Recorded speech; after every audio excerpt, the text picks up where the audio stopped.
எங்களுடைய விழுப்புரம் பகுதியை சார்ந்த இடங்களில் 4 டோல்கேட் உள்ளது. அந்த 4 டோல்கேட்டும் சுங்கவரி கட்டணத்தை உயர்த்தி இருக்கிறதுனால எங்களுக்கு எங்களோட மக்களும் வணிகர்களும் மிகவும் பாதிக்கப்படுகிறார்கள்.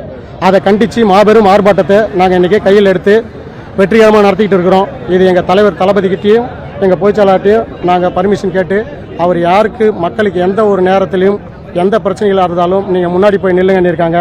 அதை கருத்தில் கொண்டு இனி வரும் காலங்களில் மக்களுக்கு எல்லா நன்மைகளுக்காகவும் நாங்கள் பாடுபடுவோம் என்று சொல்லிக்கொண்டு இப்போ பார்த்தீங்கன்னா ஒரு சின்ன உதாரணம் பார்த்தீங்கன்னா இங்கே விழுப்புரத்தில் உள்ள சாலைகள் எல்லாத்தையும் தோண்டி போட்டுருக்காங்க.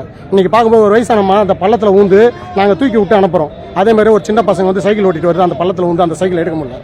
அது மாதிரி இன்றைக்கி காலகட்டங்களில் நீங்கள் அந்த சீரமைக்கிறீங்க, ஓகே, சீரமைக்கும் போதே அந்த ரோடை சரி பண்ணிட்டா நல்லாயிருக்கும். அதை தோண்டியே போட்டுட்டு போயிருங்க. நிறைய பேர் அவசரப்படுறாங்க.